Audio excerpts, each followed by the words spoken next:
yourself? Good. Hey, how are you?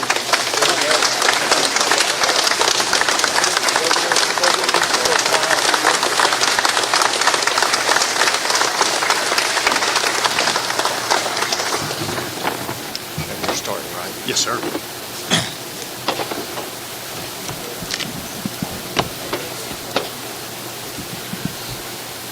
Well, good afternoon, everyone. It's a tremendous honor to welcome Governor Abbott, Senator Charles Perry, Speaker Burris, and Representative Cody Harris, as well as all of you, to SimFlow here today. Today marks a monumental moment for SimFlow, as well as the entire state of Texas. Behind me stands one of the largest and most advanced pump testing facilities in the world, and it's built right here in Texas. This isn't just a building, but it's a symbol of Texas ingenuity, resilience, and leadership. This facility was designed by Texas engineers, built by a Texas contractor, equipped with software developed right here in Lubbock to serve a 70-year-old pump company that ships product all over across Texas for municipalities as well as around the globe. So it makes sense we're here today at the intersection of infrastructure, innovation, and industry to witness the signing of SB 7 and HJR 7. These bills are major steps forward in addressing Texas water infrastructure needs, not just for today, but for generations to come. As our state continues to grow, so does demand for resilient, reliable, and future-proof infrastructure. SB 7 and HJR 7 recognize water is not just a utility. It's the foundation for life, economic growth, and long-term sustainability. These bills enable strategic investments in water infrastructure, enhance local resilience, and empower companies like SimFlow to contribute our technology, our workforce, and our expertise for the greater good of Texas. On behalf of the SimFlow team, I want to extend my deepest thanks to Governor Abbott, Chairman Perry, Speaker Burris, and Chairman Harris for their work on this bill. Your leadership and vision are a real difference in Texas, and your commitment to water infrastructure is giving businesses like ours the tools and the confidence to build, invest, and innovate right here in Texas. Thank you for allowing SimFlow to be part of this historic moment. And thank you for the advance and the strength of the future of the state of Texas. It is now my distinct honor to introduce the man whose leadership has guided Texas through historic growth, historic challenges, and today, historic progress. Please join me in welcoming the governor of our great state of Texas, Governor Greg Abbott. Thank you, man. Good job.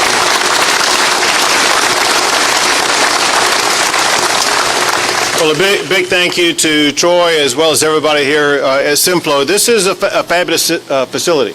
Very proud of you all, your entire team. You've done a great job putting this event together here, and more importantly, a great job to help provide access to more water across the entire state. Also want to thank Speaker Dustin Burrows for being here, but more importantly than that, thank him for his leadership over the course of this session. I have never worked with a stronger speaker, a more effective speaker in my entire tenure as governor. And because of his leadership, we were able to achieve things this session that in the past were impossible to achieve. And so those of you in Lubbock who know him all the time, and many of you who get to vote for him, you should be proud and please give it up for your speaker, Dustin Burrows.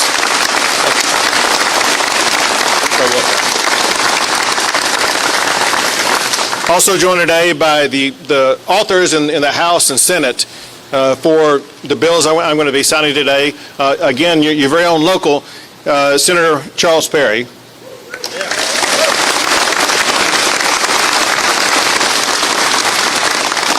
And this process of legislation goes from West Texas to East Texas because we have with us today from the deep part of East Texas, Representative Cody Harris.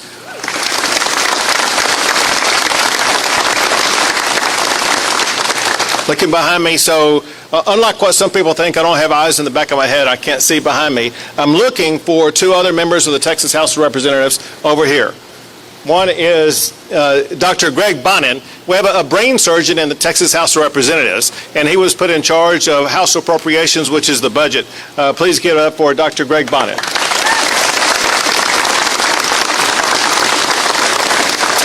I saw him moments ago, but can't see him now. There he is, Carl Tepper. Again, your very own Carl Tepper.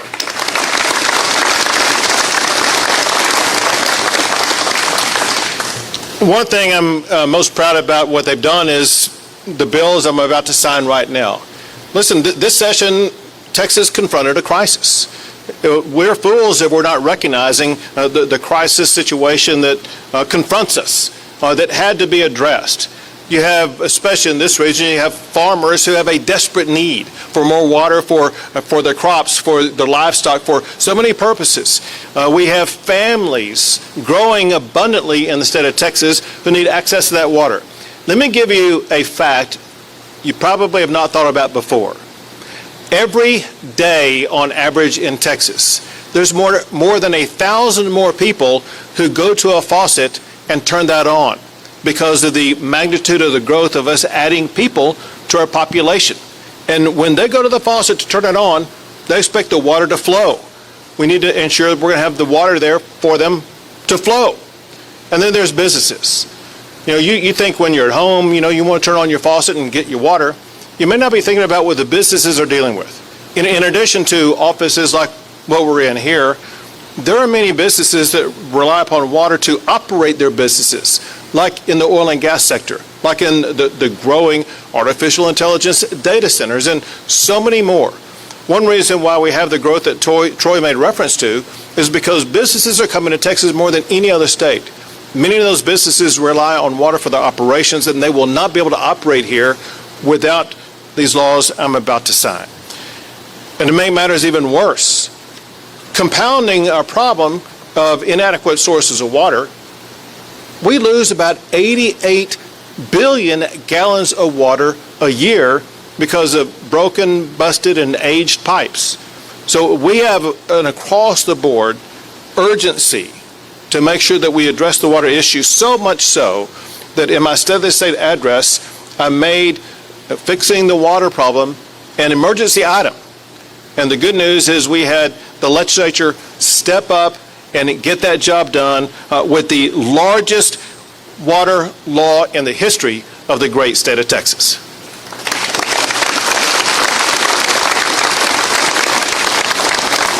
More specifically, with the leadership of Senator Perry and Representative Harris, they passed, it's called HJR, which is House Joint Resolution, and that's fancy language for a constitutional amendment. So this is going to be embedded in the Constitution itself, which means for it to actually fully pass, Texans are going to have to vote on it. I have every confidence it's going to get a lot of votes, but that doesn't mean you should stay home and not go vote. But when the constitutional amendment passes, this joint resolution is going to provide $20 billion to fund water projects for the future of our great state.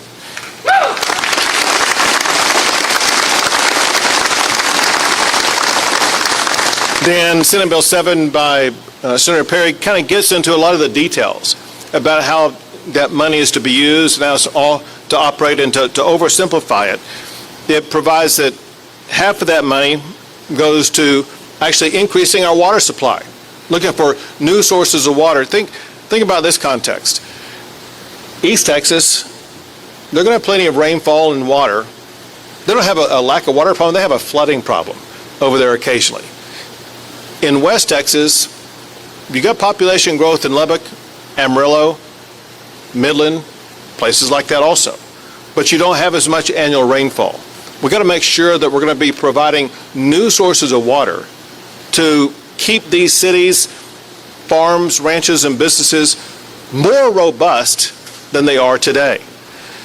The other half of the water is going to be used to engage in that process, for one, building out the water infrastructure to make sure that the new water is going to have the pipes and all that kind of stuff to get it to its ultimate destination, but also to use half of that money to repair all of these old, aged pipes to make sure that our current infrastructure is going to be updated and be effective for cities across the state. So let me sign these two bills.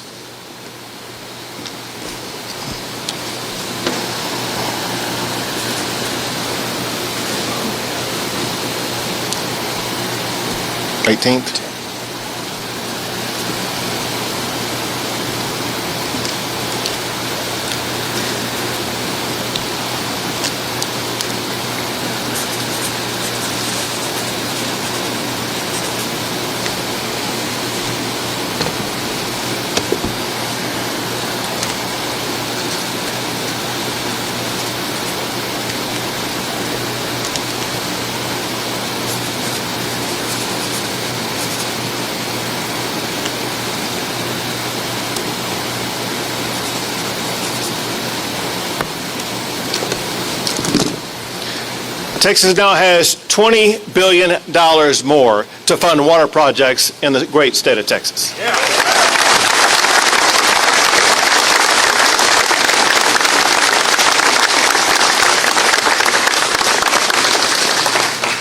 To you.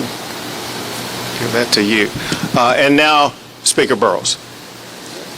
Thank you, Governor. It is the greatest privilege to have been the Speaker of the House during the 89th legislative session and be around the state signing bills with Governor Abbott, making them law. But I'm going to tell you, it is even better to be back home in Lubbock with my people. I want to thank Governor Abbott for being here. I want to thank the Pickerings and Simflo for opening this up. It is a phenomenal reception, and we're really proud that y'all are doing it and having this bill signing ceremony here. Let me say this. We are so proud of the Texas economy. We have people moving here all the time. We brag about it. All the other states, especially the blue states, people want to come here because of our economy, because of our culture. And they are coming here with U-Hauls, and we talk about it all the time. Here's what I know. If they show up and they turn on that spigot and water doesn't come out, those U-Hauls are going to go the absolute opposite direction. It is one of the most important things that we have to do is to make sure we have this critical infrastructure, this water supply for the entire state of Texas. That's why I was so proud Governor Abbott made this an emergency item for this session, and we worked on it. Senator Perry, Chairman Harris, they did yeoman's work. They worked tirelessly to come up with a phenomenal water plan that was going to make sure the entire state of Texas was covered. Whether it was fixing leaky pipes or finding new sources of water, which we have to continue to do, these two gentlemen worked hard to come up with what I think is the biggest and best water plan in the country and for the state of Texas. So Governor Abbott's leadership, Lieutenant Governor's leadership in the Senate, and these two men have gotten us to this day, and I could not be more proud that we're actually doing this, and especially that we're doing this right here in Lubbock, Texas. Thank you, Governor.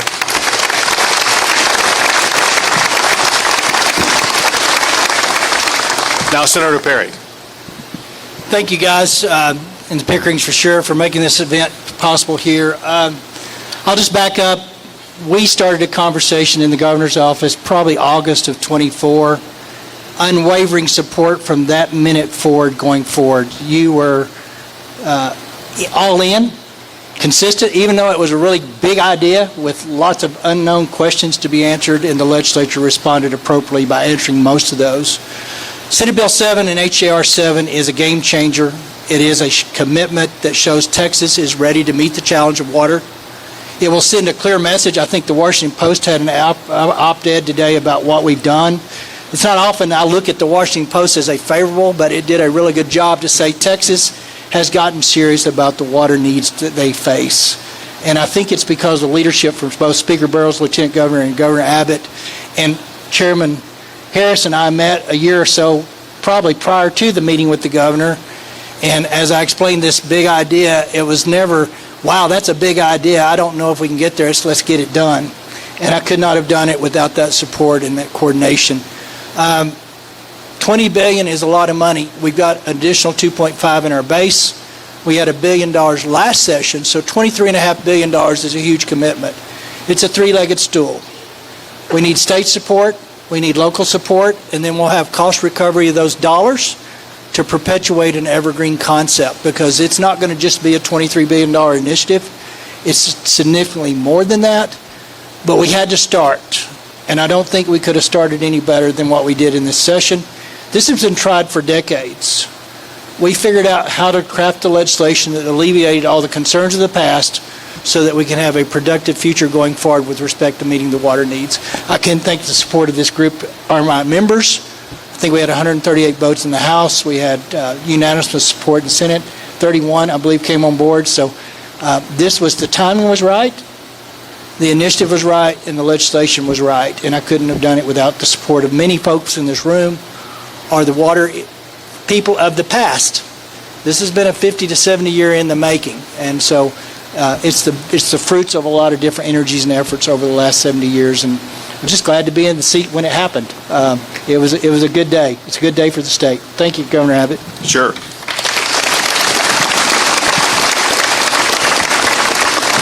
Chairman Cody Harris. Thank you, Governor. It's so humbling to be here on such an historic day because what we've done with this legislation impacts generations of Texans. And if we wanted the Texas miracle to continue, we couldn't do that without passing this legislation.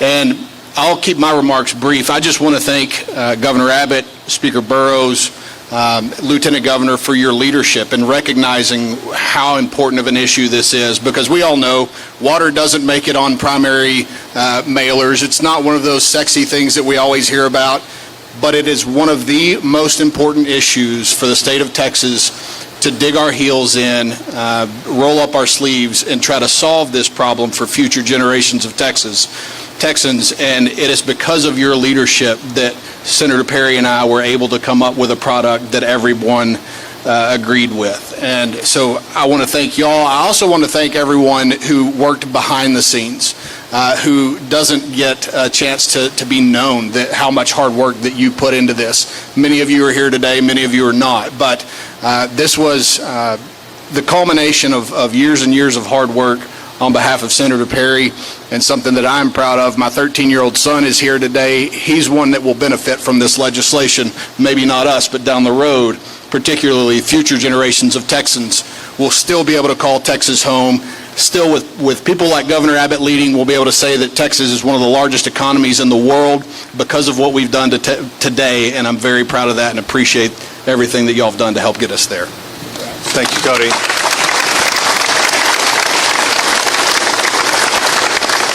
There's one last group of people to thank. We passed a law, and this is going to change the state with one group heavily involved. It now goes to the people who will actually do the physical work. The men and women in gray shirts and red shirts behind us. The men and women who go to work every single day, sometimes wearing a hard hat, wearing gloves, working with a wrench, whatever they may be doing. But it's going to take the men and women who are the hardworking folks of our state to make sure we build the pipes, do the completions, do the dredging, whatever has to be done to make sure we bring to reality the fruition of the $20 billion investment. Please give it up for the hard-working men and women behind it. Thank you, guys.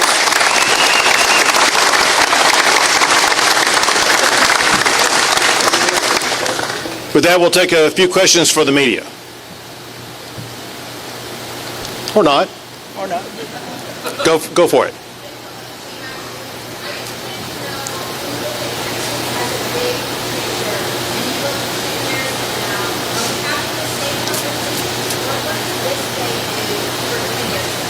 This is a conversation changer because the way this operates, it provides $1 billion a year for 20 years. And as Senator Perry articulated, it's evergreen in the sense that loans are made, loans are repaid, and that money is reinvested in other projects. And so what we did, we gave a big push to the process of building out all these water projects that will remain in perpetual motion for literally decades. We're never done with water, but we've accomplished so much. We're able to cast our gaze in future sessions on other issues to make sure we address those that will keep Texas the #1 state in the United States of America. Sure.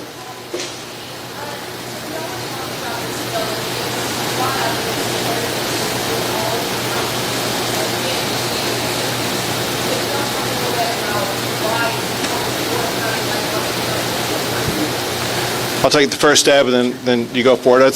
So he's talked about, Senator Perry's talked about this all session. And no one knows it more than he does, or is more of an advocate for it.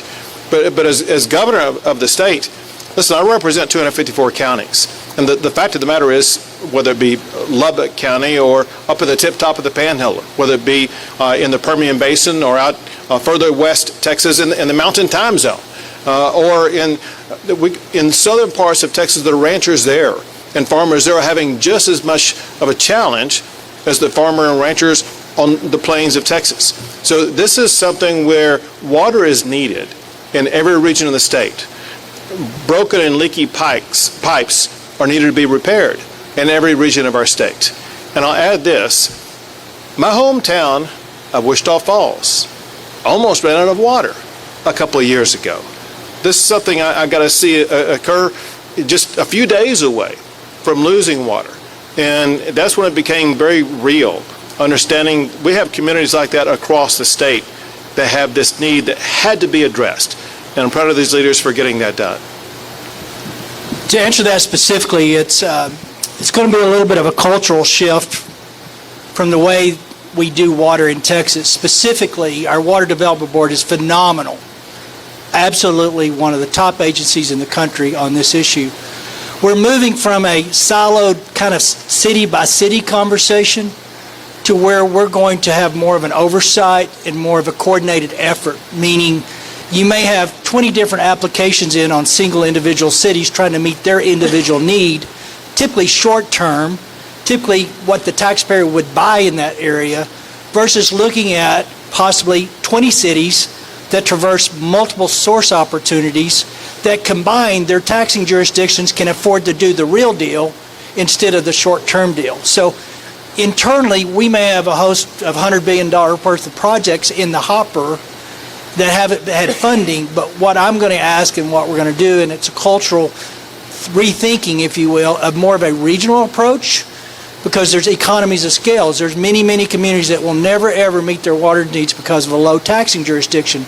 But anchored to a bigger one, they share that cost, and they also are able to develop a larger supply opportunity that would never have been available. So to answer your question, how do we make this a 254 with no exception?